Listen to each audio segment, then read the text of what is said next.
Again. Let's get this show going, man.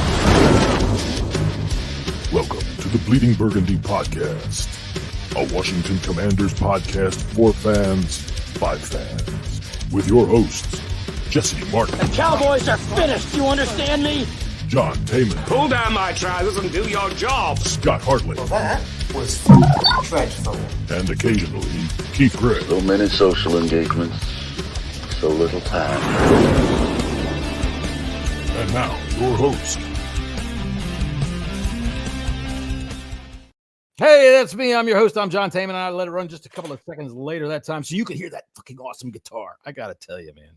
I love rock and roll, and I don't know why we have a segment like ours, but it's about as rocking as we can find. I don't know where you found that song, but you did.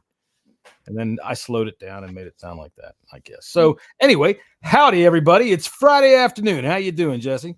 Oh, great, man. It's 65 degrees outside, 66 degrees outside, sunny. Mm-hmm. It's been a mess the past couple of days, so ready for springtime. Well, I got to tell you, I mean, being it is the Easter weekend, 66 degrees is the portent of the devil, and I really think that your house might burn down this weekend. You should probably find a hotel room. If I was one of these internet lunatic people. My son's due date was 6606. That's good. There's nothing wrong with that whatsoever. That's when the Allies invaded Europe and began the downfall of fucking Nazi Germany. Not in 06, but, many years before that. Anyway, it's been an interesting week, and I'll tell you what, since our friend Scotty, he's still stuck out there in traffic, I think. Of course, we've all seen how this goes. And I can't find my goddamn video. I got too many things on here now.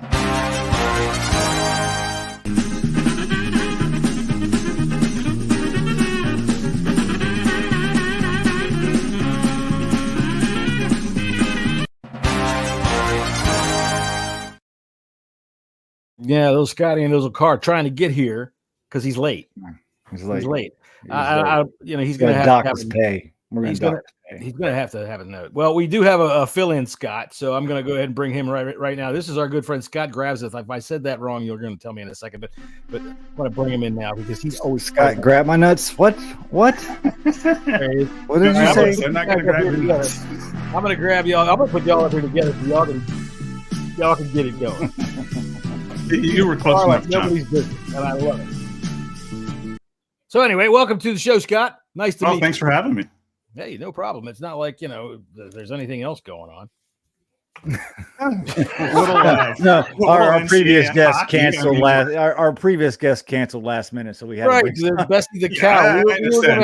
We were gonna have a cow come on and do some farting for us, but we figured let's get Scott instead. What's going on, Scott? We got Scott E, which is late, so Scott G is coming up to drop some knowledge. Or at least to argue with Jesse, anyway. That's true. Yeah, absolutely. I mean, but the weird thing is Jesse and I have been agreeing for like 3.5 weeks now. We've been on the same wavelength, which is kind of scary. Yeah, there's something wrong. It's Mark. There's no realistic things to talk about, so you guys find fairy tales to read. I think what's happened is Adam Peters come in. Jesse's been listening to him, and now all of a sudden Jesse actually understands football for the first time. Oh my God! First shot to fire. That's already. Couldn't wait 5 fucking minutes before you start talking shit. I love that. That's fun. So I'll tell you, we did make a move this week. We signed wide receiver. I forgot the fucking name. Zacchaeus is his name. I don't know what his first name is. Olamide. That's right. Olamide. Yeah, Olamide. And dude, I remember. I think he scored 3 touchdowns last year. I think 2 of them was against us. Yeah, he had a hell of a game against us. I definitely remember his name. And I'll tell you what, man, I'm rather happy with this signing. We were looking. It's a good depth signing. I mean, I don't think it takes the place of Curtis Samuel by any means.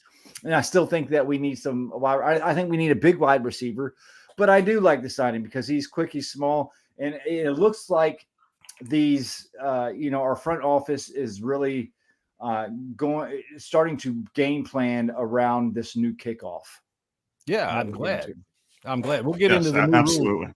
Yeah, we'll get into the new rules when the other Scott shows up.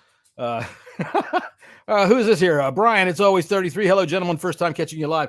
That's fantastic. I got to tell you, dude, I've been live my whole fucking life. The day that I'm not, we've got a problem. We'll talk about that some other time. And if you manage to talk about that with me, then we're going to have the greatest podcast ever. And John's going off deep in now again. You know, you say he's a depth signing. All right. But at this time, I don't see a number 3 on our roster. I mean, unless we're going to go with Jamison Crowder in the slot, who, don't get me wrong, I like Jamison Crowder. He's just getting a little long in the tooth there. Now, that might not be a bad thing, especially if we have a rookie quarterback, because, you know, veteran guy in the slot, short routes, good for him, right? What do you think, Scott? You already took the first shot. Go ahead, man.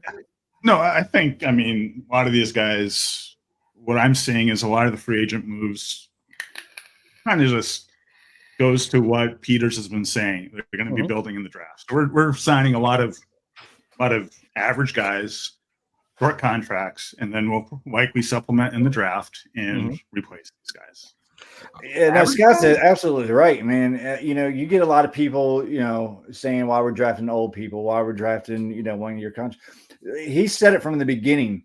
We are going to build our star players are going to come through the draft. We're not going to go and overpay, you know, free agents. We're not in a position right now where we're like 1 or 2 players away from, you know, making a run into playoffs. So why spend the money when you don't really have to? You're getting players that plugs holes that are solid. Are they A-list? No. I mean, some of them are. Well, I mean, Bobby Wagner has been. Frankie Louvu, I think, could be argued A-list.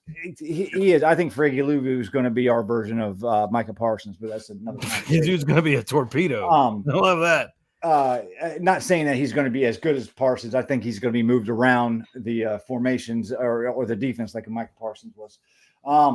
But no, I think they're building it smart and they're building it right. And it's going to, we're not going to solve they're not looking to solve every single problem with free agency. They're going to look to solve the problems through the draft. Well, you know, we knew that we were going to have to pull in a lot of guys because we just simply had a lot of holes. Now, Zacchaeus, what kind of deal does he have? Is it a 1-year or 3-year? Because they've been staying between those 1 and 3s. I don't think I've seen the. Yeah, I'm not seeing any details on the deal. I'm expecting a 1-year deal, right? Yeah. And I'm guessing half these guys they're signing them, and then, you know, it's going to allow them when it comes to the draft not to have to reach to say, hey, well, we don't have this wide receiver. We now need to take one in the 2nd round, 3rd round, 4th round. It's like they can just react. Hey, they can take the best player available. I know it's a catchphrase, but they can take the BPA, you know, at every spot because, hey, we have guys that on a short-term deal can fill in. Right. They replace them. And, hey, at the end of the year, if we don't have a young guy, hey, maybe we extend them for another short-term deal. I mean, and that's how you find your building blocks right there, man. Yeah. You know, just because you have good players, you know, at the same position doesn't mean that.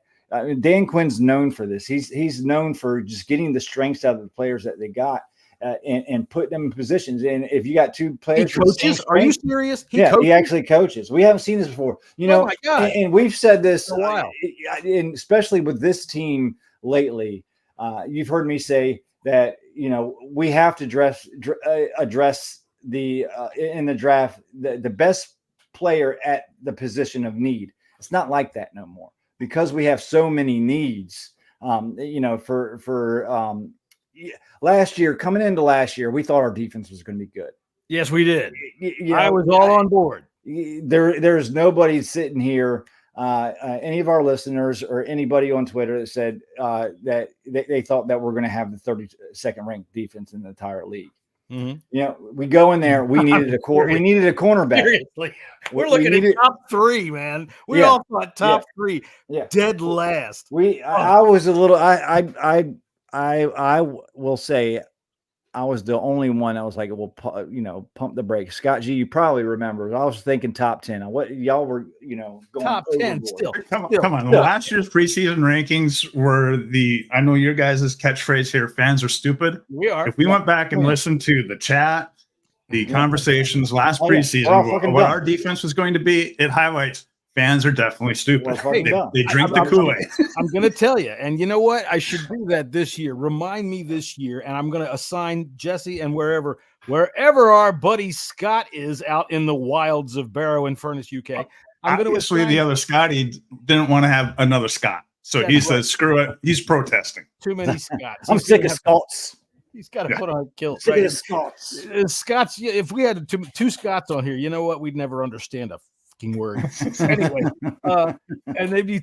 We're speaking English anyway. The fact I lost my train of thought. Well, let me finish my point. My point was like last year, Emmanuel Forbes. You know, we needed a cornerback.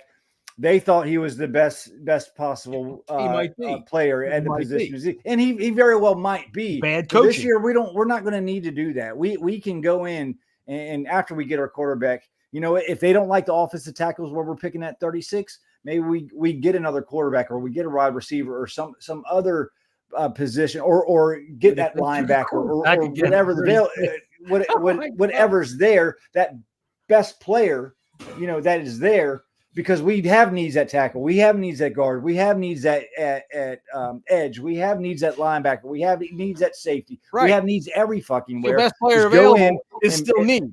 Yeah, exactly. Right.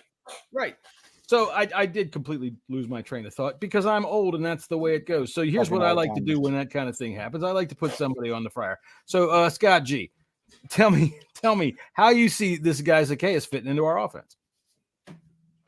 He's a training cap body. Okay.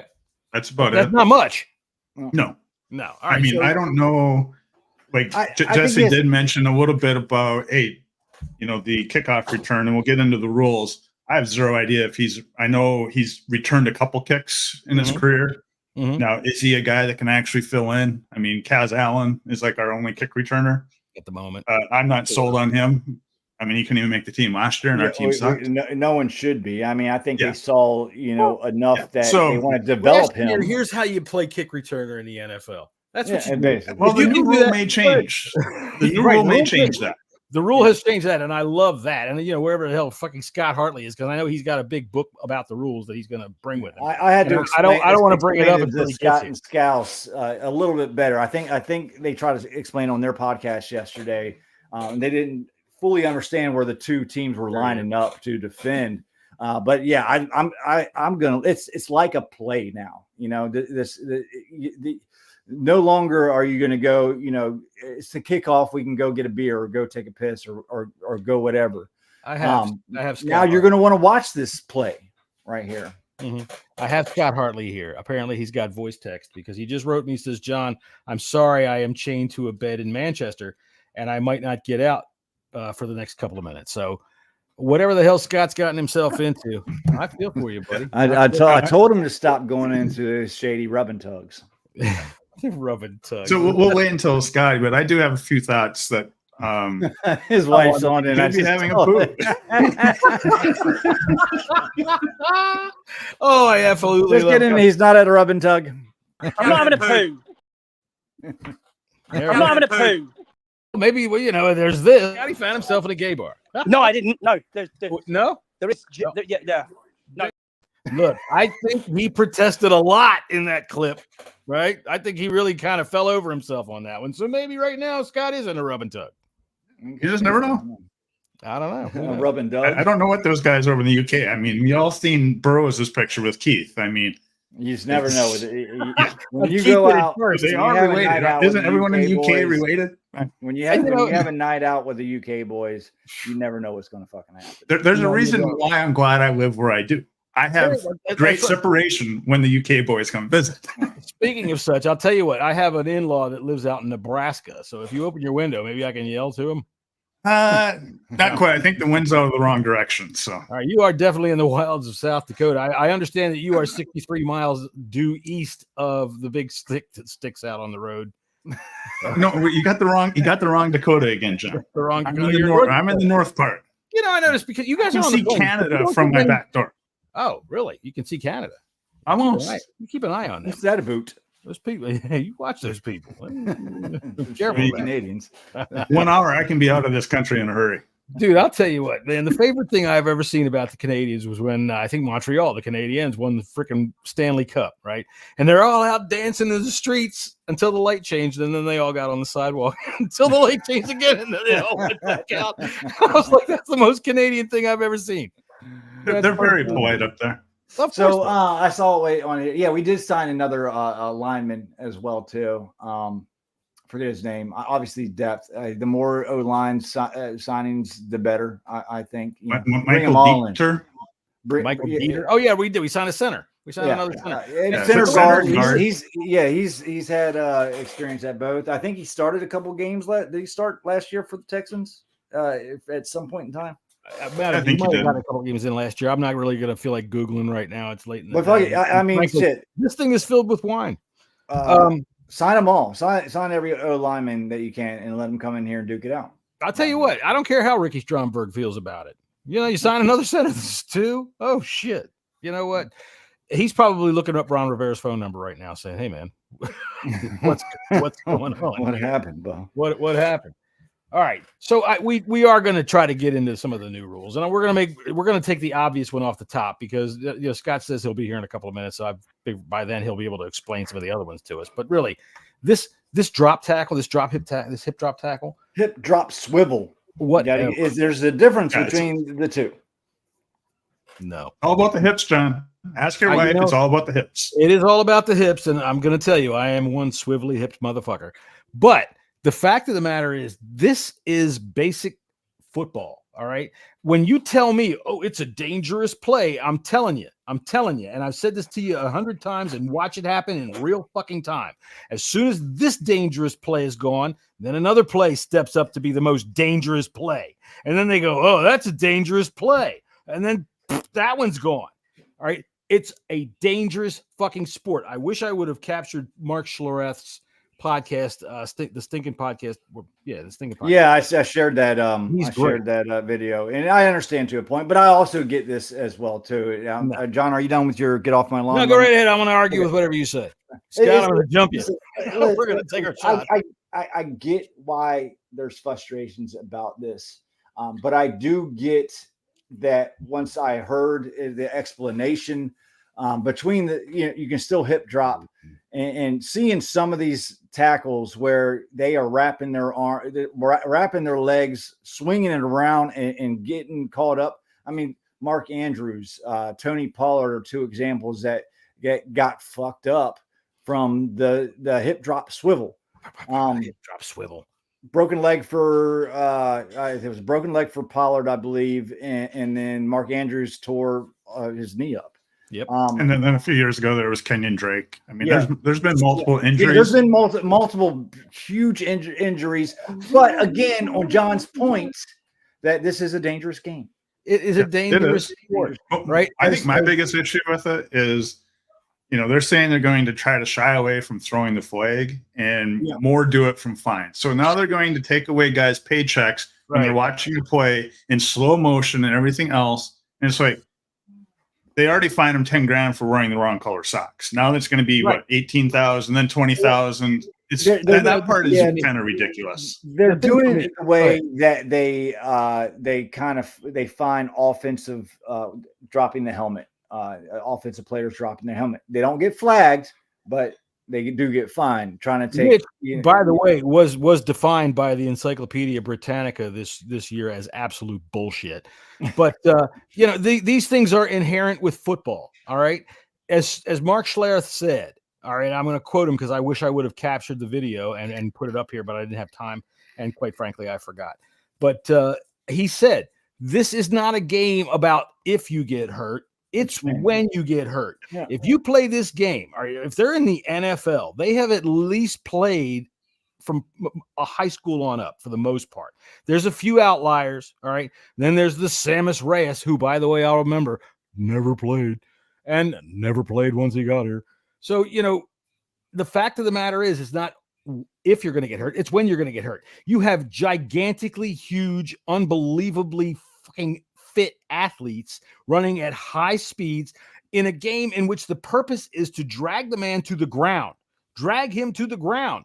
All right. And if you can't use the leverage that you have, what's the point? What's the point? There's one more argument for it. And it's the biggest one of all. Go ahead. Let me hear it. Fantasy football. Money. Yes, there it is, right there. Not fantasy football. Yes, you have these owners. You have these owners paying millions and millions and millions of dollars, and if their prize tight end or if their prize running back, they just signed a contract, gets hurt, They still got to fucking pay, man. You know They why? still got to pay. You know why? And they're not on the field.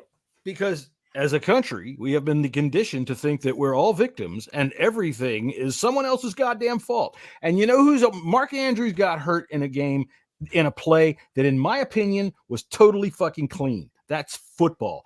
And what we're hearing now is, I don't want my star player that I paid for to get hurt because it's always somebody else's fault. And I also hear that the NFL, I'm talking to you, Roger, I'm talking to you, that you are more interested in what goes on with your fucking fantasy leagues than you are with what goes on with your real fans. Oh, Mark fucking Andrews is rostered in 90% of our leagues. That's bad. We don't want people tuning out. And you're going to run fans off. And I'm going to go one better. What you've got right now. I don't think so about that. I don't know about that. Dude, really? Fans off because of a tackle. It's what you're going to hear. Look, I'll tell you what, you got a minor league right now. All right. Now, I remember the first go around to the USFL. Scott, do you remember that? I don't. They but I never really watched it. I believe they banned that tackle too in the XFL. Well, the point being is this. Okay. Point being, the NFL keeps doing this. They keep taking away from the defense. All right.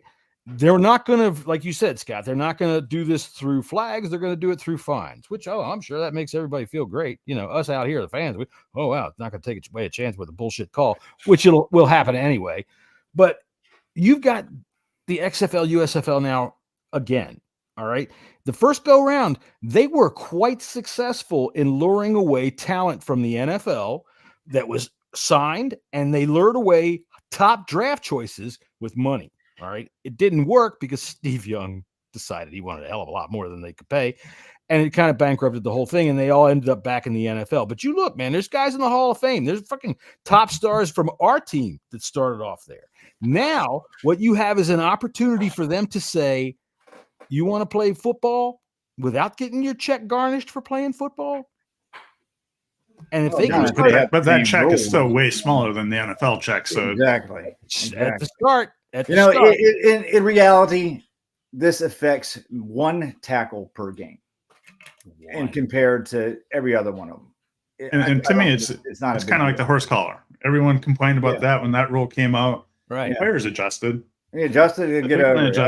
I don't think I get the arguments of like, okay, you're taking defensive. This is becoming an offensive league, anyways. We love for what reason though? We love scoring points. That's what fans want. They want to see. That's what the casual. Because what they can do is they can double their audience with people that couldn't give a fuck about a team. They just give a shit about their own. It's all about the money. I mean, that's it. When I say they're running off fans, that's what I mean. They're bringing in the casual. I don't know if they're running off fans. I don't see that at all. No, I'm not one of these dopes that thinks, boycotting the NFL, we're going to have an effect. No, I mean, the ratings last year were at all-time high, so I don't think it's not that. But seriously, this erodes the game even further. All right, and how honestly, I think in a couple of years, this is what we'll see.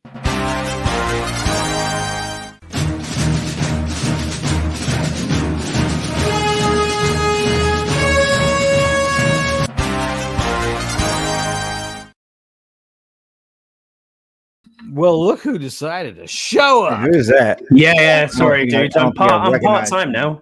I'm part-time now. Long time no see. Scott E and Scott G. There's too many Scotts on here, and that's it. Yeah. No, it's to be honest, he's better looking than me, so you know what I mean. It is what it is. We're saying the same thing. Flip a coin about that one. I'm sure. All right, so Scott, just to jump you right on in, because we're in the middle of a heated discussion about the new rule regarding the hip drop tackle. Let's hear your thoughts on this. Yeah, I mean, for the hip drop tackle, for me, I understand why it's being banned, or the twist element of it can really injure people. I get that completely. 281 hip drop tackles last year, by all accounts, won a game on average. How many? I get why they. How many? I know. Mark Andrews got injured. There's been who broke his leg. There's been multiple injuries. There's been Tony Pollard broke his leg. Tony Pollard, that's right. I get why they're doing it to try and make it safer, but it's going to end up like the lowering the helmet rule, where you're going to end up with a FedEx package in your locker after the game. As long as it doesn't stop the game and slow it down completely, because of it, then I'm comfortable with trying to make the game safer for that respect. Does make it more a long difficult time ago, Peter. Does make it more difficult for the defense to obviously go from there. I completely get that. So it's going to be hard. It's going to be hard. But all right, Scott. I mean, you've got to understand. So you got to understand tackling now. You got to tackle like a rugby player tackles. You got to understand the fundamentals of how you tackle at the top of the legs, onto the hips, and that's what you've got to try and do. There's no hip drop. It's going to be you're either going to end up with a half baked tackle or people not tackling at all. We've seen that. I don't know. We've seen that, and I don't know what you're gonna come in here and give me your rugby crap for. Why'd we invite this guy in?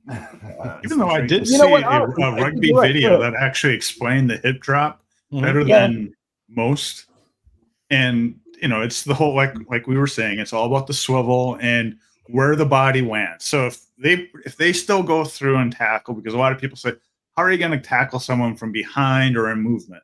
Well, you're right. Yeah, you drive through it, and hey, as long as your body weight's hitting the ground first instead of on the back of the guy's legs, it's still going to be a legal tackle. And these players, they're smart enough. Yes, they're always complaining that, hey, they're just trying to make defense more difficult. Yeah. And mainly because scoring has been down in the NFL. Scoring attracts fans, the casual fan. The real fans, yes, they're okay with the 6-3, we drag them out. Kind of a Jessy Scott, battle. We just throw punches, body blows. Most casual fans, they want the big hooks. I mean, yeah, I get that. All right, well, the NFL is definitely looking at something like this.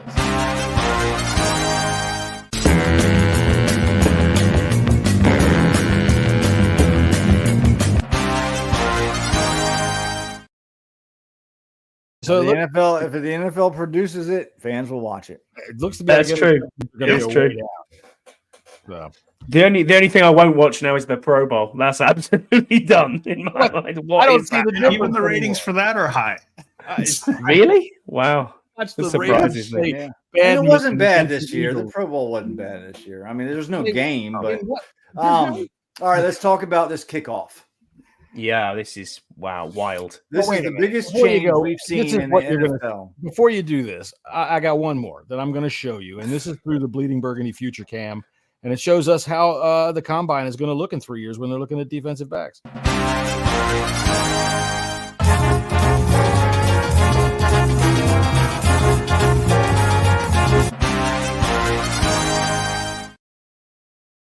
Obviously, he's got reach, right? He's got good arms to cover, so he might be able to make a play.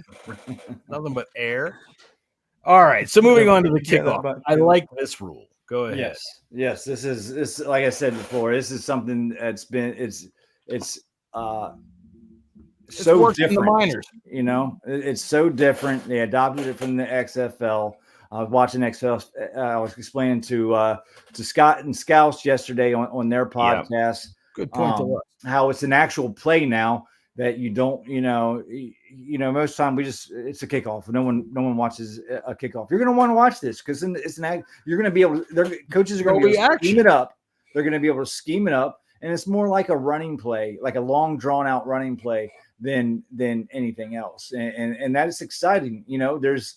There's multiple levels of this too. For kickers, you got to get. There's ways where you can really screw the kickoff, the receiving team, and vice versa. So there's strategy involved in it, and I'm all for this, man. I'm definitely all for this change. Yeah, I think 2 years down the line, Jesse, we'll all be sitting here thinking, what were we worried about? What was the old rules like? It's going to change completely. The bit I think that's going to change it is the fact that you've got to have 7 defenders on the 35-yard at all times. I think initially the first couple of weeks, or even the first week, maybe even to the second, there's going to be lots of penalties along this. Because people are just not gonna get used to the brand new scheme of an install of kicking. But if it makes it better for the game, then again, I'm all for it for returns. But yesterday when I read it and I was reading through the actual rule change, I didn't understand it the way that you explained it to us. So I thought it was still like a live ball. Everybody could still run forward, I didn't realize you can't get it till you've got to touch the ball and then you can finally move off. You can't. The teams cannot run, get into you can't make contact or move until the ball is either caught or hits the ground and after the 20-yard line. Oh, Right. Right. I think one of my biggest questions about the rule is like the special team coordinators in their initial proposal had the touchback to the 35. Yeah. yeah, that's Yeah, a Now long they way. moved it to the Actually, 30. I think it was to the 40. Yeah, So there was different ones, but one was the 35 because they kind of viewed that as, hey, this is where a team will say, no, we have to kick it off because the 35 is too far. We can Yeah, stop too far. before that. Now, Right. if it's the 30, my question will be is, okay, in 2 weeks, if let's say half the returns are going back to the 40, 50, all they're going to do is tell the kicker, kick it to the end zone, and we'll give them the ball at the 30, and nothing has really changed. In the XFL, it was to the 40-yard line because they were adopting pretty much. If they that's rule. right. I think it's the same rule. I think like 92%. 92% of kicks were live kicks. That's Right, good. that's because it was to the 40, because that was a punishment to the team. That's Right. where the special Same as teams keeping the ball out coordinators of in their bounds. proposal had the 35. Then the competition committee says, no, that's too much of a penalty. We're going to move it back to the 30. And the question will be is, will these coaches basically say, if returns are going to the 35, 40, 50, more big plays, how long will it take a coach to say, kicker, kick it to the end zone, we'll give the ball to the 30, and it goes back to the old way? Well, I think it goes to the 35. Yeah. Not the 30. They changed it to the 30. The Yeah, 30. well, I think it was 40 and they put it back to 35. I believe it was 35 and then 30. Yeah, I've got it here. I've got it Guys written got it down right here. here. So it says here, kickoffs that hit the landing zone must be returned. Kickoffs that hit the landing zone and then go into the end zone must be returned or downed by the receiving team. If downed, the receiving team would get the ball on its own 20. Kickoffs that go into the end zone and stay in bounds that are downed would give the receiving team the ball at their own 30-yard line. Kickoffs that go out the back of the end zone in the air or bounce would also be a touchback, and the receiving team, it goes on the 30-yard. Kickoff short of the landing zone would be treated as a kickoff out of bounds, and the receiving team would get the ball at its own 40-yard So no line. surprise onside kicks. Yeah. No surprise onside Yeah, kicks. those are out. You have to call the onside kicks. And Yeah, Then you can really only makes do it. You can only do it in the fourth quarter, and if you are the trailing team. Honestly, So no you know, no Sean Payton Super Bowl. it One really of my honestly questions, is- one of the it's other not questions good is, on those windy days, where they have to bring in a holder. Now, what will that actually cause a change in their coverage? Because now you have another defender. stuff. Knees. Well, 40 I think the holder will just be like a defender. Oh, he's the 11th guy. They don't bring in an right, extra but guy. now he's away from the ball. Like when Right. when they were able to run after it, it was not that big of a deal. But now all of a sudden you have where the defenders are moved all the way up closer Right. to the ball. It's Well, an entirely different change because that guy's not going to be able to get down there, and so there'll probably be a bigger hole. Well, than what will. in I mean, today's- they're not lined up. They're not lined up But with the they kicker. Okay, they're not lined up with the kicker. the kicker's the back But if there's a defenders are- holder, yeah, if there's a the holder, should Oh, I be see able what to you're go saying. up. I see what you're saying. He's got an extra 60 yards to run. Because the kicker can also move, but the kicker but can it's only still go that so guy has far. to run the 60 yards. The holder. And I mean, Yeah. okay, you know what? Fuck Chicago. You were the Windy City. You deal with it. If that's the I'm thing, sure if there's a that's the way provision it in there is, that's going to allow the holder to go up to move up while the ball's in the air. I think. Yeah, but it's still a matter of will he be able to get back into position? Based on everything else. Before everyone was moving. You're gonna have to put a wrinkle in your. So according to this, it says only the kicker and two returners would be allowed to move until the ball hits the ground or was touched by the returner inside the 20. Right, they don't take off with the ball. So Right. the kicker. I would think there would have to be an You're exception talking for the about the- holder. Yeah, No, I would think yeah, I don't think there is a holder, is there? I disagree because Sometimes you have if the to. wind is that bad, all right, the wind is going to affect both teams. So if both teams were using that guy, and if that creates a hole, okay, you better figure something out because that's just a strategy around what's going on. It's a situation where I think there's so many people. I'm talking to you, Kurt Warner, and I know you're listening with your wife next to you with her big fake tits. Listen, the fact of the matter is, the weather is a factor in football. All right. And Kurt Warner wants to do everything indoors so that you can see the best possible matchups of everything and everything. Look, man, I don't care. Football to me, is meant to be played outdoors. And if it rains, it rains. If it snows, it snows. If the wind causes the guy to have to hold it back at the 35-yard line, so be it. Both teams get two equal chances at both sides of the both goals, right? They swap around each quarter.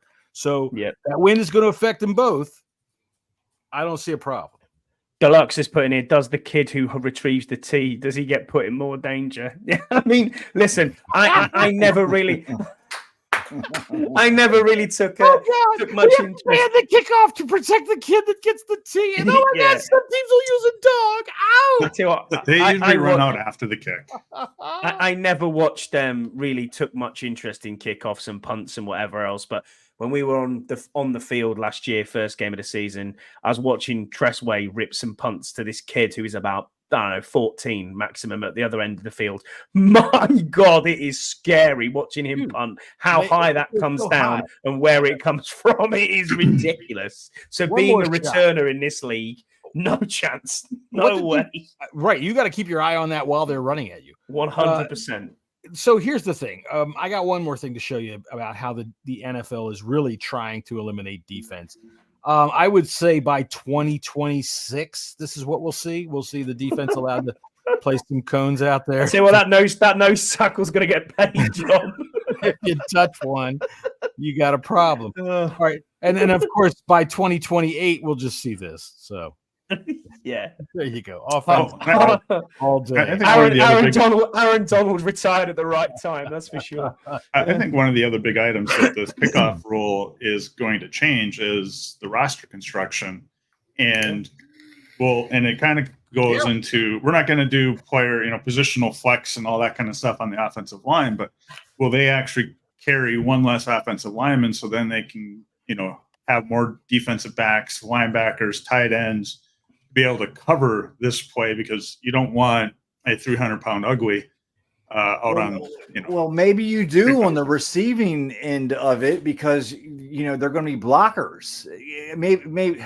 Yeah, you're going to need to stop. No, I understand where you're coming from. I think it's something that I don't know. It's out of my wheelhouse, but it's something interesting to think about on how they're going to scheme that up. Yeah, 100% agree. I think that I forgot what I was going to say because I read this, and thanks, Tim. You just blew my thought out of the water. So, National Offense League. You are old, John. It's the scoring league, and I am old. You're right. I'm old. By the way, see the spot over here? I'm going to have another Band-Aid over here because I got to go back to the dermatologist. So, yay hoo! Oh, cool. Well, yeah, y'all just see me, so don't. I thought you were just looking like a '90s rapper. That's all. But I'm going to try to play Adam Ant in the new Broadway play. Fair enough. Fair enough. Big white thing down across my face there. All right. So what are some of the other new rules? I am in favor of. Let's go around the room. I am in favor of this kickoff rule because I think that this does the rarest of things. The NFL stopped kickoffs basically by moving the ball up to the 35 and making sure that these guys could kick it out of the end zone. Pretty much safety. Right.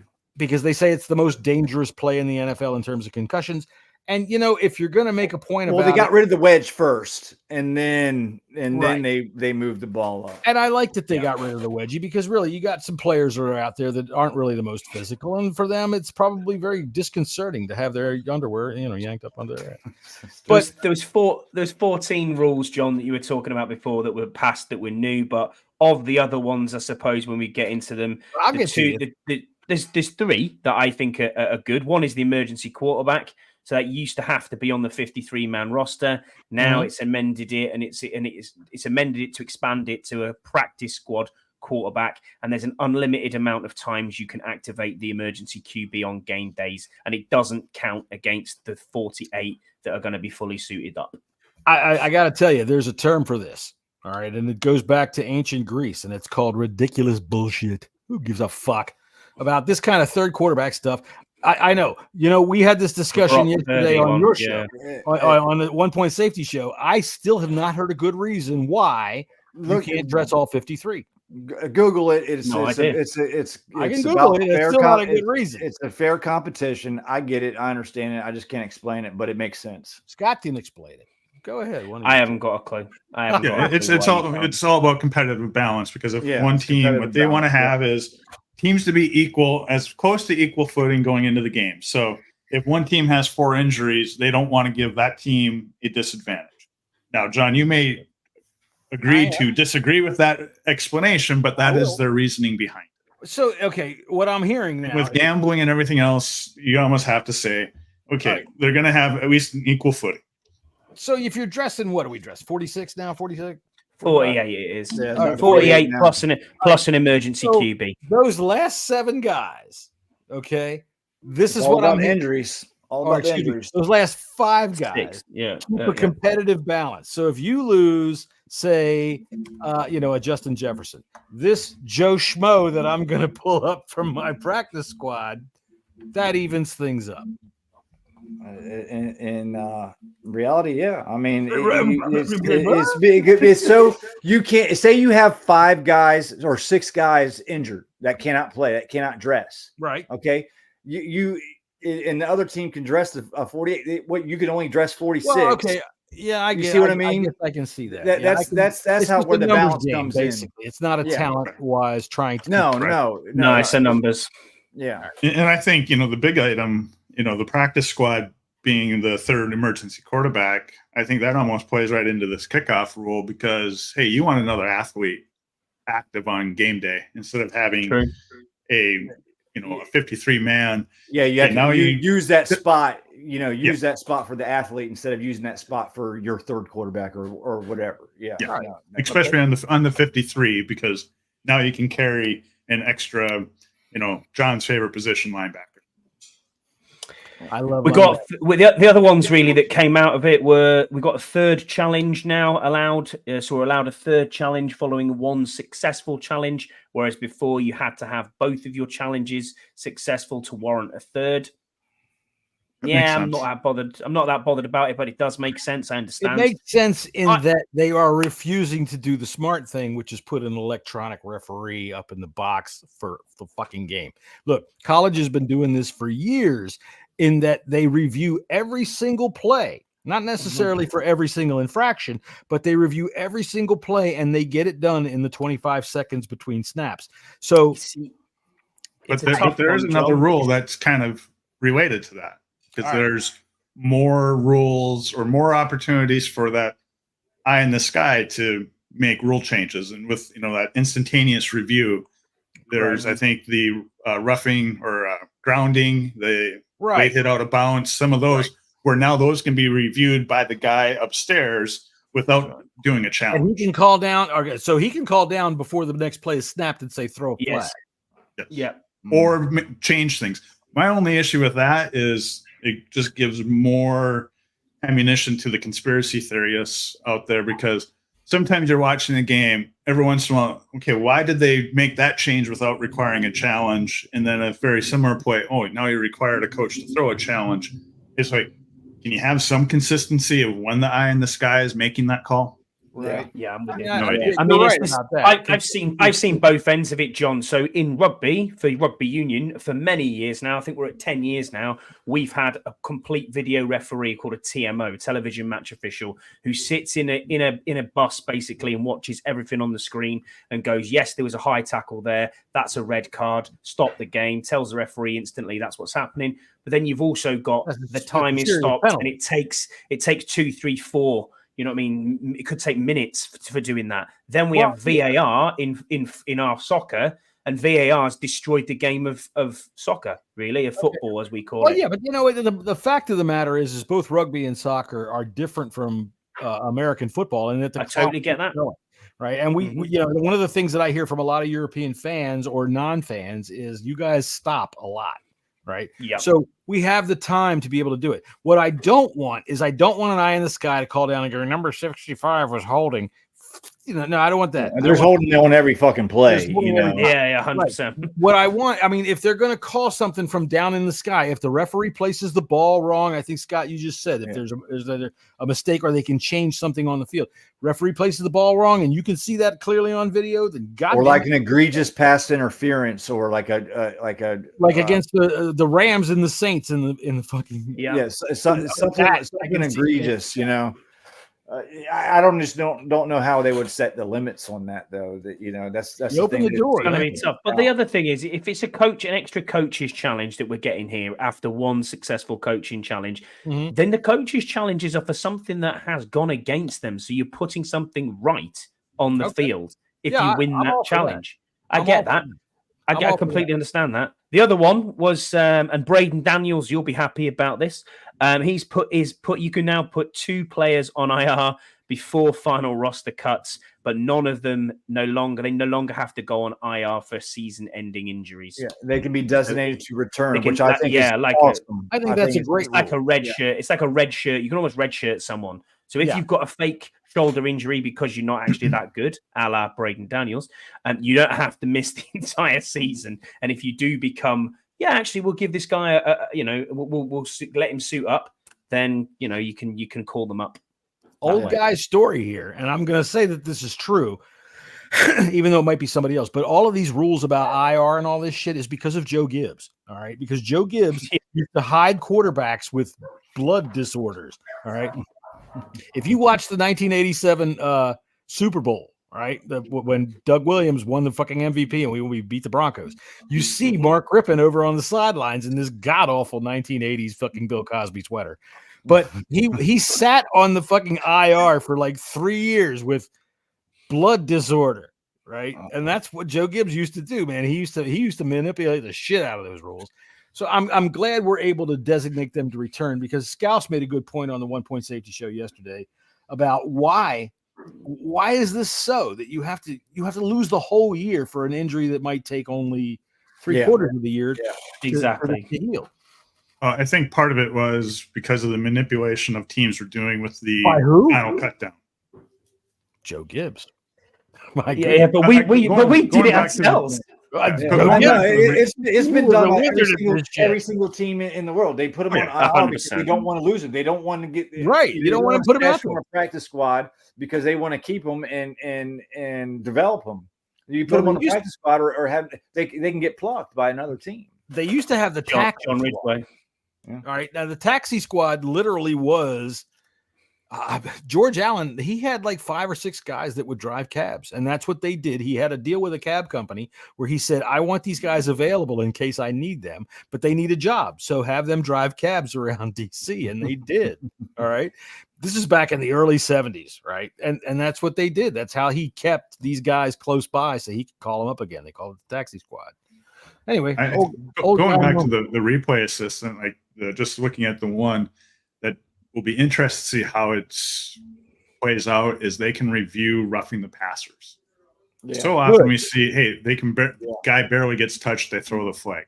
Good. Hopefully they can say, well, no. Yeah. Yes, you can. These little ticky tack, little finger hits the fucking helmet, man. I mean, come on, they're throwing a flag on that shit, or he's changed games. Josh Allen is good for it. I think Aaron Rodgers. Every starting quarterback's good for it. Oh hell yeah, they know how to call that. They can get that. The soccer players are known for this. That they fall down and it's the worst fucking injury in the goddamn world. And not even it didn't even get touched. Yes. Scott, honestly, that being the most popular sport in your country, how do you feel about that kind of freaking stuff, man? Well, gone are the days of the 80s and 90s where you had high shorts and you got the shit kicked out of you. It was by some burly centre half. Yeah, you're right. Now it's just falling over themselves. It can be a bit of a joke, but the referee has it in his power to book players for diving now, but very rarely do you see it. And that's why I don't watch Premiership football, because it is too much like that. I watch lower league football on my local side, which is the way to go. So it's one of them. I think in the NFL, I'd rather watch the dog and duck play, to be honest, John. But there you go, dog and duck. I tell you what, the thing I hate about watching some of these quarterbacks is how they beg for flags. They beg for flags. I mean, Tom Brady would turn around and go, what was that, John? And they give it to him. So, one of the things that I'm going to say about why these players, the NFL, we want to try to reduce injuries. I'm going to tell you what, watch a video of a game from the I don't know, the 80s or the mid 90s, early 90s, and look at the difference in the padding that these guys wore. As opposed to now, they don't wear jack shit. Nothing now. They're right. Now. So what are we going to do? It was like a change the rule. You barely see their fucking head. The pads were coming up right here. You know. Yes. By the way, greatest game ever if you can find it. I do believe that the first half and second half are both available on YouTube. The 1983 game in October between the Raiders and the Redskins, 37-35 in overtime. Awesome game. Look it up. You'll see.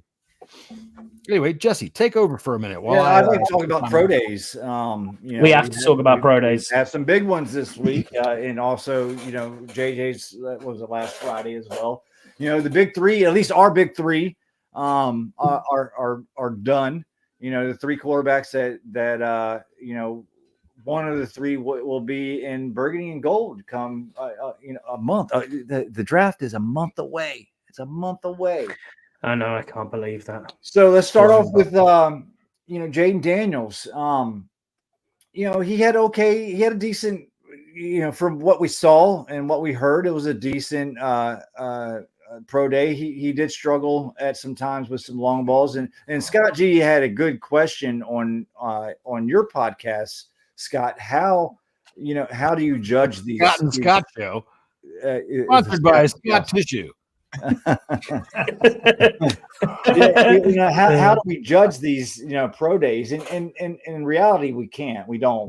These pro days isn't about how they grow. It's good to see, but it's about the interviews, it's about the leadership, it's about the how these quarterbacks fare with the how do they talk to their team? From all accounts, Jaden did fine. Although Jaden did come in at 210 pounds. Fine. But the saying says 210 pounds soaking wet. Well, he was more than soaking wet. What's his height? 6'3". Okay, but the thing about it is it was plain. I'd fuck him. Wouldn't you, Scott? It was the reason. Wow. Check the time. Sorry, Jesse. Go ahead. The main reason why he did not weigh in at the combine is because he had to get to 110 pounds. And how do you get to 110 pounds, Scotty? You eat and drink lots and lots of water. Yeah. You take salt pills. You know what salt pills do? You take salt pills and it retains the water, so you don't sweat. Does it really? Out. That's why I get so grumpy once a month. That's true. And the biggest giveaway was when Jaden lifted up his shirt to wipe the sweat off of his face. You saw his bulging stomach. It was full of water, Yeah. So I would assume he's coming in between 200 and 205, not 210. Now, is 5 pounds really that much? Yeah, it kind of is, especially when you're at that frame right there. Brian says, so it's all about who is missing congeniality. Yeah, sure. Yes, it is. Dude, I made a cartoon about that years ago about Ndamukong Suh winning the evening gown competition. So enough promoting for myself. I would have liked to seen Jaden run just for curiosity's sake, just to see how fast it was. We know he's fast. He didn't need to run. We've seen it on his tape. He's fine. But then you have Drake May. And I want to get to a comment by our buddy in our chat. Let me see. I started. Timothy, I think it was. Timothy. And I got a question for Timothy. What exactly were you not impressed with Drake May's pro day? Because other than 2 passes in the very, very beginning, he was money, straight up money the whole entire time. I don't really get that. I think May had a fantastic pro day. I think JJ had a fantastic pro day. And for the most part, Jaden had a pretty good pro day. Yeah. Again, it's not about the throws. It's about the meetings with the coaches. All right. Scott, well, sorry. Let me jump in real quick. Jesse's responding to Timothy Swindello in our chat saying, I was not impressed by the May pro day. Give me the slightly shorter, strong arm mobile quarterback all day, every day. And that is a valid point. Anyway, you had a question for Scott, whichever one you want to talk to. I just want to know what we make of these pro days. Scott G, you can go first. They're a dog and pony show. Sure. For the most part. For the most part, it's, to me, how they throw on air doesn't really matter. Doesn't. What actually matters is, as you mentioned, the conversations, how they're interacting, and then when they're talking about, hey, this is what what did you see during this play, and then they can explain it. We don't see that as a fan. Yeah, right. We're not privy to that. But You're outside of right. that, And that's a great point that you made and Jesse made as well. Is it's about the conversations they have behind closed doors, because it's pretty obvious that you're going to have a top 30 visit with the vast majority of these. Sometimes you might not have that because you might be thinking, do you know what? I've seen enough. I know what I need to see. People are stretching too much. This is the entire time now is we are desperate for the answer at quarterback. We have been for my entire fandom. We have been for 25 plus years. We are absolutely desperate to have this solved. Now, I honestly don't think you can miss with these top 3 QBs. I don't think you can miss. I think they're all going to have very good careers. We have to do is trust the process and trust the adults in the room and say to them, let them say to themselves, get your guy, get who you think you're going to take at two. Now, it is bullshit season. Peter's right. Exactly. In our chat, he said it's bullshit season. He's not wrong at all. The point of the matter is here is, like you said, Scott G, it's about what did you see on that play? What would you do if the defenders were around here? They're in good environments. They're in their own home soil. They're inside. They're comfortable. They've got their own wide receivers to throw at. It's nonsense, really, pro days, to be honest with you. I understand why they do them, but it's all about the conversations that they can have behind the closed doors. That's exactly what this is for. I mean, what I found comical is it's like the dressage, isn't it? It's like dressage, getting the pony out. Well, the thing is, we see the throws on all the videos of, and honestly, I've been watching football. Scott, I'm not going to try to assume your age, because you got a head like mine, but I've been watching football for 50 fucking years. All right, really. Right. And the fact that when I say I've been watching it, that's about how long it was since I started to realize what I'm watching. So when it comes down to me is in pro days, I don't give a rat fuck. There is no pressure. There is nothing going on. I don't care if he overthrows him by a mile. I don't care if he hits it dead on in stride. It doesn't make any hill of shit to me. You're right. The interviews are where you find out at the end of the day. All right. All of this stuff that you see from all of these draftings, we have Ken Johansson on here. We have Adam and Eva on here. We don't have Mark Tyler on here because Jesse will bite him on the ear.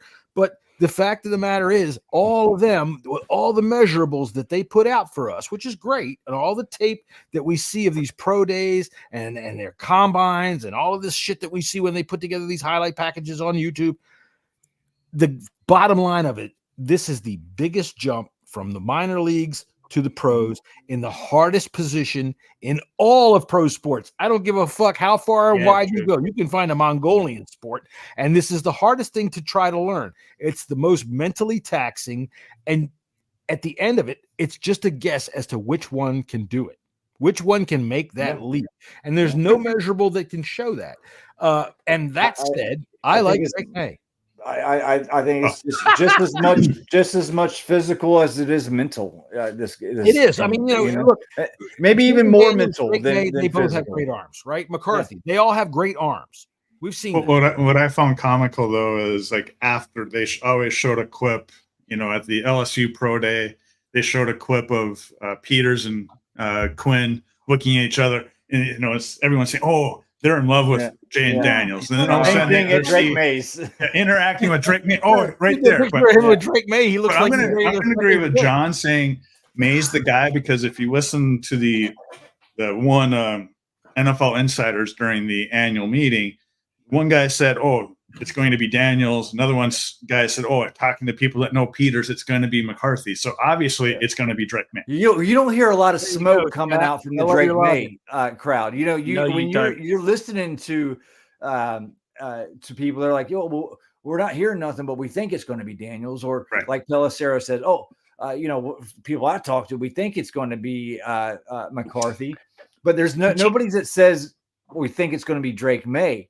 And that's who I think is probably going to be the fucking pick is Drake May, because do you know what's interesting, Jesse? That's exactly what I was going to say. Yeah. Isn't it great though? Because right now, if we had the old owner in charge, I'm not even going to give him the time of day to mention. We'd already turned in the fucking card by now. We'd be locked in. We'd be locked in. It'll be, everyone knows it's locked in. Yeah, it's done. It's done. But right, they're not getting anything. Oh, hello, Jerry. Sorry, I didn't notice you'd call through there. Sorry, there. I'll tell you something there, you funny talking little feller. But I'm just wondering, God damn it, why haven't we spent any money? Why haven't we bought any free agents? I love free agents. Because you ain't got no money, Jerry. Because you upgraded your yacht, Jerry. We're talking about the oil tycoon. You got child maintenance to pay for, Jerry. That's what you got to pay for. That's taking up most of your cap right there. To tell you something, probably the best $2,000 I would have spent that should have been smart if I had to do it again was to go ahead and get my testes clipped. Get the old snip job. But that does take up a little bit of my money. But God damn it, we haven't spent money on anybody. I haven't got anybody to sell jerseys with. I thought you'd be running a promo on Eric Kendrick's jerseys, Jerry. You try to sell jerseys off a goddamn long snapper. Go ahead, just try it. I mean, Jerry saw Zuckerberg's new yacht, so he needed to go and upgrade his because he's not going to finish second to Zuckerberg. So no, absolutely not. As a matter of fact, I've gotten cannons installed on the Eugenia, so if in case I see a Zuckerberg out on the high seas, I'm going to try to sink him. All right, Jerry out. No, again, like I have a feeling it's going to be May, but I'll be happy with any of the three. I don't care. To be honest with you, because Adam Peters is picking them. Well, the other item is because during the Peters interview, he mentioned most people are saying May's the guy that may need to sit for half a season or a full season. Peters came out and said, "Hey, if we have to play Mariota." Close your ears, John, because you're gonna that resonated with me too. John's gonna fucking love it, and I'm gonna send John a Mariota jersey, and he's gonna have to wear it. Oh no, we're not dealing with that. Wow, no. Mariota throws in the end zone. Man is there.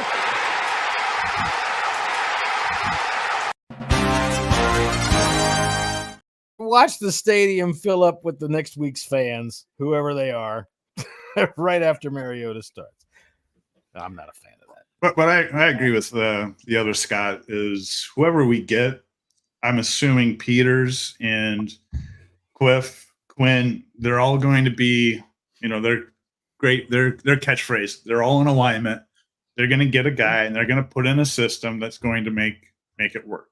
Or maybe that's just me drinking the Kool-Aid, hoping that after, I've been a fan for 42-ish years. I picked my team when I was like 5. So, did you come from this area, Scott? From the DC? I grew up in North Dakota. What made you pick the Redskins? I picked the Redskins because when I was like 5 or 6, the Fun Bunch and the group high five in Riggins, Diesel. I liked the group high five in the end zone. And one year I took my dad, a 5-year-old that had nothing to know about any football. I told my dad that team's going to win the Super Bowl midway through the season. They went on and won the Super Bowl. Been a fan ever since. There you go. You told my first 17 years were good. And then that other guy came along and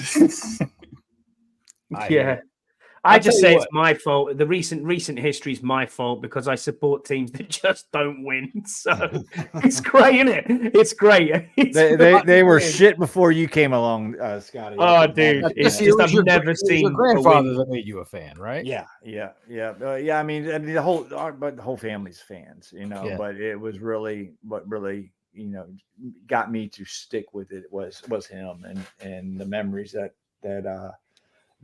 became, my earliest memories were just sitting on his lap watching games. And then, went for that season of that miraculous season.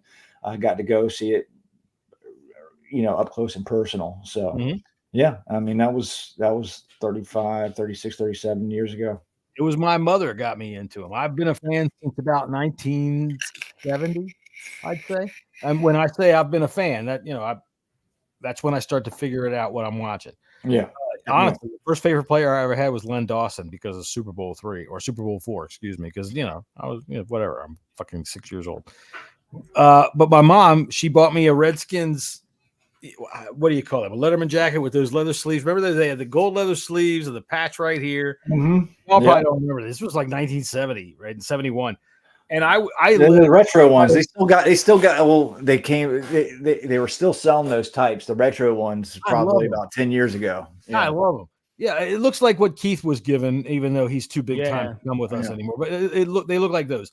And I had one when I was like 7, and I was outside of Philadelphia going to school, and that's when they went to the Super Bowl against Miami, and everything grew from there. So that's where I came from.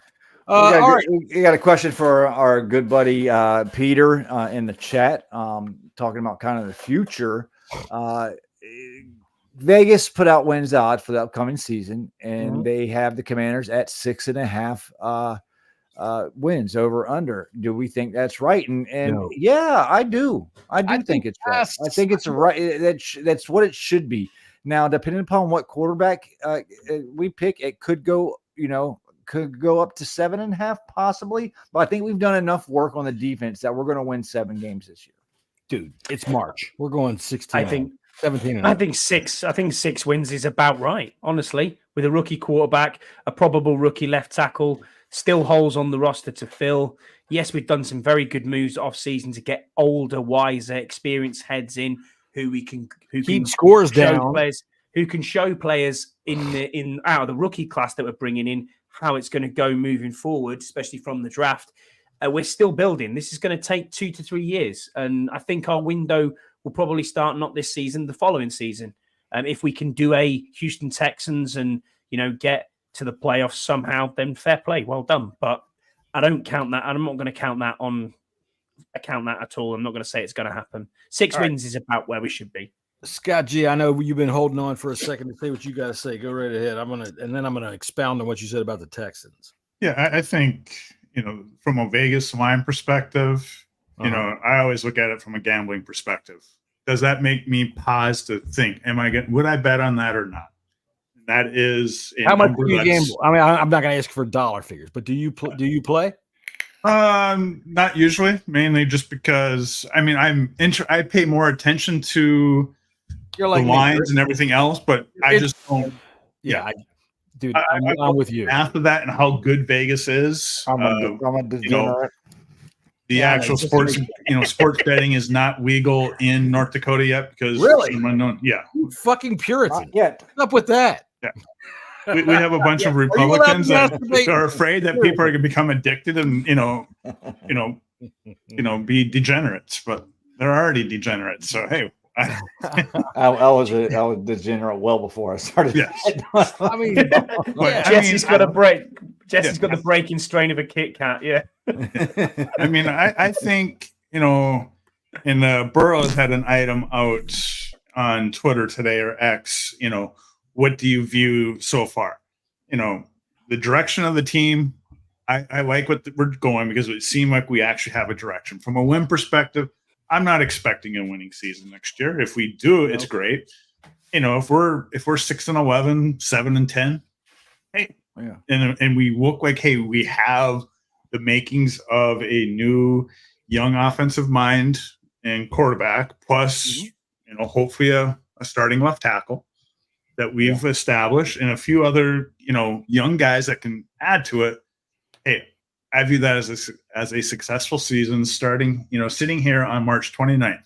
Ask me in October when the team is, struggling to win, and I'll probably be pissed off. But yeah, we're going to struggle at times this year. I mean, we're going to have a rookie quarterback and it's going to be a fairly young team as well. There's still a lot of young players on this team.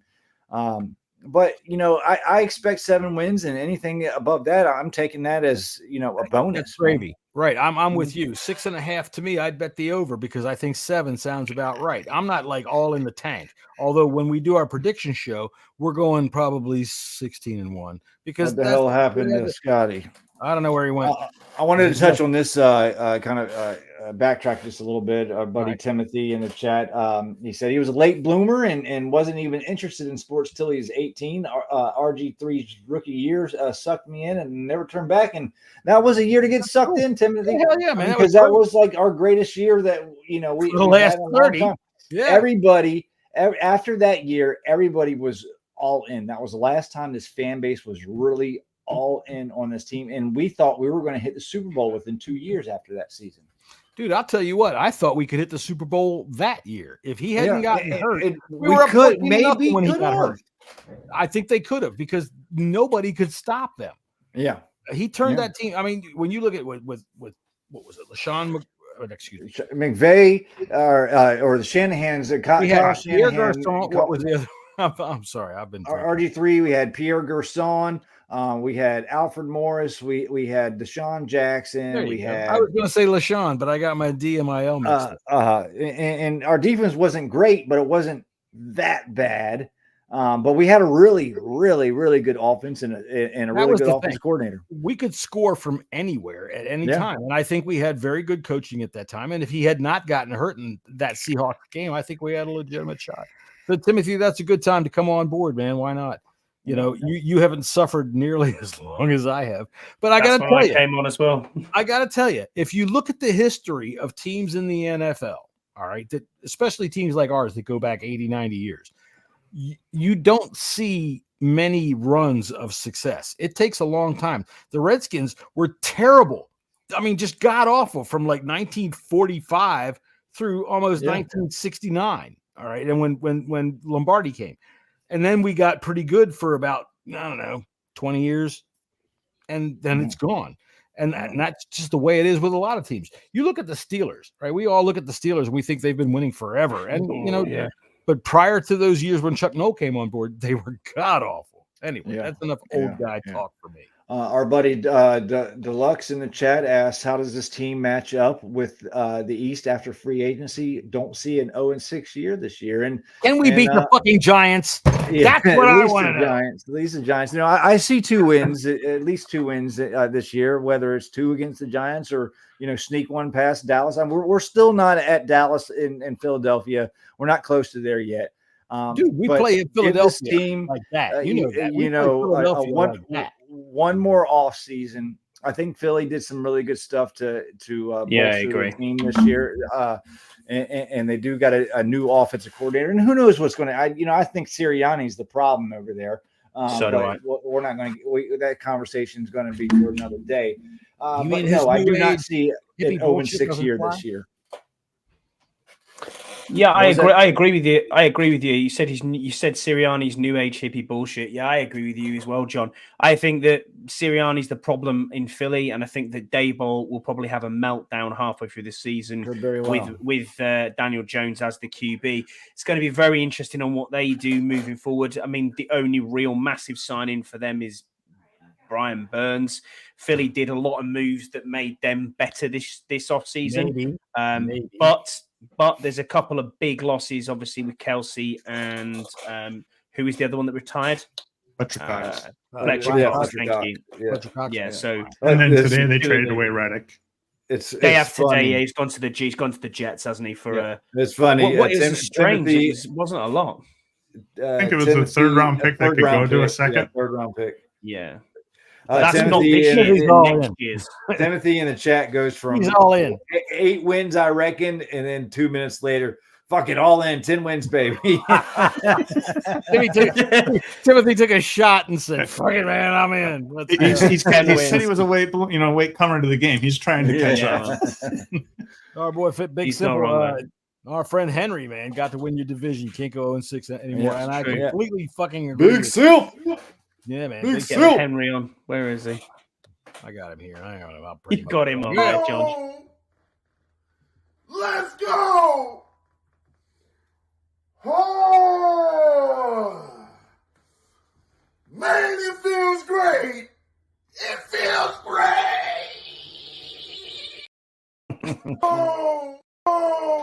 There we go. They'll never get old.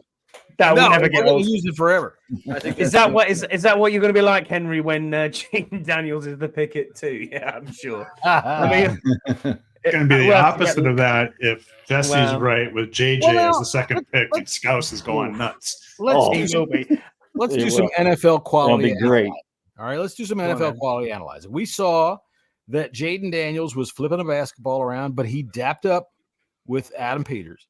All right, he did. Yesterday, we see Drake May dap up with Adam Peters. So what are we to make of this? Is Adam Peters just a fucking whore? He's a deafening whore. It was the strange. I've got to say, it's the strangest elbow I've ever seen in my life. Oh, but- dude, what is that? That was a fucked up. It was a pixelation issue. I know it was. I know that it is was. that is called ulna fucked upicus. No, the funniest injury. thing, that I saw today is I know what you're gonna say. The internet never loses. I'll find Is Simba. when they had the monkey holding Simba on top of it. I love that. Yeah. Oh, See, I there's died fucking laughing when I saw the that. internet the reason remains undefeated. I mean, Yeah. have you seen the one where Chase Young's son and his Saints contract in a neck brace? Yeah. This is why I stopped making cartoons. I cannot compete with the 10-second guy that jumps up there with something like that. No, I'm with you. I'm with you, dude. I'm with you. But I mean, in all honesty, who cares who it's going to be? I mean, I care, obviously, and so does everybody else because we're all fans. I mean, I don't want We all Bo have Nix. No, I know what think you're I'd be saying. a little perturbed if it was Bo Nix at 2, but What if we Well, let's be serious, though. I mean, you heard Peter say that they're going to go into camp with 4 quarterbacks. Oh, yeah. Who cares about the second pick? I want to know who's the undrafted free agent that the fans are going to put in the Hall of Fame before, based off of training camp. Joe Milton. Oh, I'm going with Joe Schmo. All right, so right now we have one. We have Marcus Awful Mariota. We got Jake Fromm. We do have Fromm's Jake still under Fromm. contract? Yeah, Okay. Fromm's there. He'll probably be the 4th. Let me tell you something. I'm going to tell you a fact. If we have to get down to it, I'd rather see Fromm go in. You're freaking outrageous. I'm drunk. That's all. Do you think that we're going to have 4 quarterbacks is his actual thoughts, or do you think he just misspoke there? possibly? John may get a boner if Sam Hartman becomes our 4th. No, they always have 4 going into camp because they just need that number of quarterbacks to throw True. work Yeah, through practice. Yeah. With all the extra guys, with a 90-man. Either 3 or 4. Yeah, and Who is the really tall dude we had? Who was the practice like? oh, I remember that. Gibril Hamdan or something, whatever his name was. Gibril Hamdan. Ridiculous. He was massive as well, Canadian fella. But Yeah, anyway, It was like 6'7" or something like that. We had a Canadian quarterback that was 6'7". yeah, he was huge, absolutely huge. I was that certainly about? don't remember that. I have It was never like seen a 3 years Canadian ago. He was like 6'7". Yeah, it was. Yeah. Yeah, Just in training camp, and then he Yeah. Nanook. yeah, then he disappeared. Yeah, see ya. Yeah, exactly. Yeah, but we'll see. I mean, honestly, we just got to trust it. We just got to trust the process. As I said, you can be a fan of Drake May, you can be a fan of Jaden Daniels, you can be a fan of JJ McCarthy. It doesn't matter. You can like all these quarterbacks, but it doesn't stop social media from having one part, or the other part. Oh my God, you like Drake May, therefore you can't be in our club because we all like Jaden Daniels. Shut up. Oh, Get a dude. grip of yourselves, everyone. Come on now. Well, because I mean, you look at the number of drafts. Like Brock Purdy, he was Mr. Irrelevant. Right. There's always a draft. Someone's going to be unexpected. You look back, even Cousins and Wilson. Yeah. In 3 years, they're going to go hey, we're going to redraft this. Someone that was taken in the 3rd round will say, hey, well, he should have been the 2nd overall pick. Oh yeah. It's whatever happens. Yeah. Like I said, like I was saying earlier, quarterback is the hardest thing to diagnose, and you basically, when you get one that is the franchise quarterback, and in my opinion, that defines him as guy who can win multiple Super Bowls. All right, he can put you in position to do that because that's the goal anymore. It's not a matter of being competitive. You want Phillip Rivers? Good luck. You have Phillip Rivers. You can be really excited for a lot of stats, but nothing else. So when it comes down to doing something like that, sorry, my train of thought has derailed again, Scott. I got a new train of thought. The Washington Commanders are being sued. We are.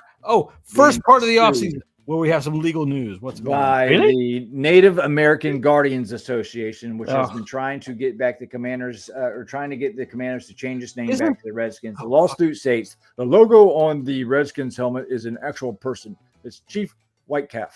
Every time they go on the field, they were honoring Chief Whitecalf and were battling on the football field with the same honor, integrity, and courage. They should continue to do that. Well, I would have to disagree because a lot of times they stepped on that football field and they were shit. They were garbage. Yes. So, for like 40 years. I don't know. They weren't honoring nothing. The fact of the matter is that this logo. What are you trying to get out? What are you trying to get out of that as a lawsuit? Yeah, Though? Well, Genuinely, is it here's just what you're trying to get at. reparations? Scott, you may come to the U.S. So let me give you a little primer. Here's what you get out of that. You get to be able to divide people more and more, and those people that stand on your side will stand on your side like fucking steel when you do something like that. And that's basically what it is, to be able to manipulate politically. And all right, that's what it boils down to. Then. This group NAGA. There's no Native Americans that are a part of it, and if there are, they are simply cowing down to the absolute fucking. All right, I'll just go out and say it. It's the right wing opinion about this thing, and they're just trying to get publicity. Simple as that. I understand, man. Dude. I think there's members of that group that are actually from North Dakota. That's fabulous. And they're probably some of the most insane people who ever. I mean, the fact that you can put them as plural coming from North Dakota to me is astounding because half the population there. Look, you know what? I don't mean to sound like an asshole about this because I understand why the name had to go away. But the fact of the matter is, if you look at this fucking guy, Roy Oneda or whatever his name is, or whatever the fucking guy's name is that led up this goddamn charge that got all the publicity at the end with that tribe, go ahead, look him up. He's a charlatan just like anybody else. And frankly, you know what? When we talk about how everything gets eroded, most of it is because of fucking charlatans like that. Mm-hmm. And that's about all I'm going to say on that. So we're happy with Obadiah Zacchaeus, whatever his name is. Sure. Zacchaeus, yeah. Trade. The Titans got Ladarius Sneed for freaking pennies on the dollar. They received Ladarius Sneed and a 7th round pick for a 2024 7th round and a 2025 3rd round. But did you see? Wow. Did you see the one today for Reddick? Though that Scott G. Then they handed out a 4-year, $76 million contract. That's the reason why it's pennies on the dollar for the trade compensation. He's worth it. Yeah, I guess so. If you're into that. Okay. So anybody got anything left? No, nothing for me. I think I'm spent. Jesse, going back to the rub and tug. Scott, head to the rub and tug. Yeah, and that can be either one of you. I know. Yeah, I know he's saying that. For Scotty H, it's got to be within the distance that his a little electric car will let him drive. But for Scott G, it's probably 750 miles away, which for him is just around the corner. So, easy drive. Easy day trip. That's right. And I guarantee you he owns a Ford F-250. Nope. No? GMC. A GMC. Sierra. There you go. You got the big vehicle. That's what you need out there. All right, then. It was snowing out today. I needed 4-wheel drive. Yesterday was opening day of baseball season. It's snowing out there today. No wonder you don't have a team up there. All right. I would say that's about enough that we can handle right now because my words are starting to fall apart, and I'm not sure why. But we'll just say good day until the next Friday when we come back with you guys with the latest Commanders news and whatever the else is going on. And until then, see you later. See you later. Thanks, guys.